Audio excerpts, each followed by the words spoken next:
सब तारीफ अल्लाह ही को सजावार है जो सब चीजों का मालिक है, यानी वो कि जो कुछ आसमानों में है और जो कुछ जमीन में है सब उसी का है और आखिरत में भी उसी की तारीफ है। और वो हिकमत वाला खबरदार है। जो कुछ जमीन में दाखिल होता है और जो इससे निकलता है और जो आसमान से उतरता है और जो उस पर चढ़ता है सब उसको मालूम है और वो मेहरबान और बख्शने वाला है। और काफिर कहते हैं कि कयामत की घड़ी हम पर नहीं आएगी। तुम कह दो कि क्यों नहीं आएगी, मेरे परवरदिगार की कसम वो तुम पर जरूर आकर रहेगी। वो परवरदिगार गैब का जानने वाला है, जरा बराबर चीज भी उससे पोशीदा नहीं, ना आसमानों में और ना जमीन में, और कोई चीज जर्रे से छोटी या बड़ी नहीं मगर किताब रोशन में लिखी हुई है। इसलिए कि जो लोग ईमान लाए और नेक अमल करते रहे उनको बदला दे।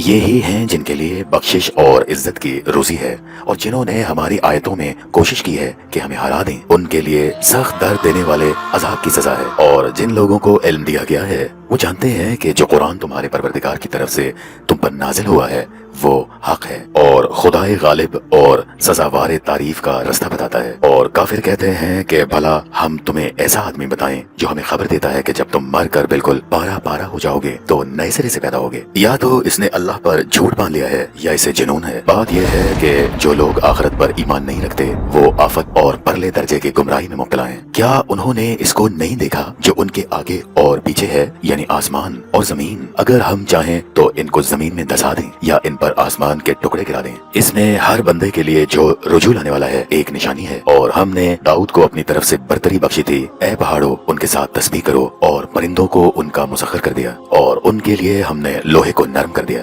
कि कुशादा जिरें बनाओ और कड़ियों को अंदाजे से जोड़ो और नेक अमल करो। जो अमल तुम करते हो मैं उसको देखने वाला हूँ। और हवा को हमने सुलेमान का ताबे कर दिया था। उसकी सुबह की मंजिल एक महीने की राह होती और शाम की मंजिल भी महीने भर की होती। और उनके लिए हमने तांबे का चश्मा बना दिया था। और जिन्नों में से ऐसे थे जो उनके परवरदिगार के हुक्म से उनके आगे काम करते थे, और जो कोई उनमें से हमारे हुक्म से फिरेगा उसको हम जहन्नुम की आग का मजा चखाएंगे। वो जो चाहते ये उनके लिए बनाते, यानी कले और मुजस्मे और बड़े बड़े लगन जैसे तालाब और देखें जो एक ही जगह पर रखी रहे। ए दाऊद की औलाद मेरा शुक्र करो, और मेरे बंदों में शुक्रगुजार थोड़े हैं। फिर जब हमने उनके लिए मौत का हुक्म सादर किया तो किसी चीज से उनका मरना मालूम न हुआ मगर घुन के कीड़े से जो उनके आसा को खाता रहा। जब आसा गिर पड़ा तो जिनों को मालूम हुआ और कहने लगे कि अगर हम गैब जानते होते तो जिल्लत की तकलीफ में न रहते। अहले सबा के लिए उनके मकाम बुदोबाश में एक निशानी थी, यानी दो बाग, एक दाहिनी तरफ और एक बाईं तरफ। अपने परवरदिगार का रिज़्क खाओ और उसका शुक्र करो। यहाँ तुम्हारे रहने को ये पाकीज़ा शहर है और वहाँ बख्शने को खुदाए गफ्फार। तो उन्होंने शुक्रगुजारी से मुंह फेर लिया, बस हमने उन पर जोर का सैलाब छोड़ दिया और उनके बागों के बदले दो ऐसे बाग दिए जिनके मेवे बदमजा थे और जिनमें कुछ तो झाव था और थोड़ी सी बेरियां।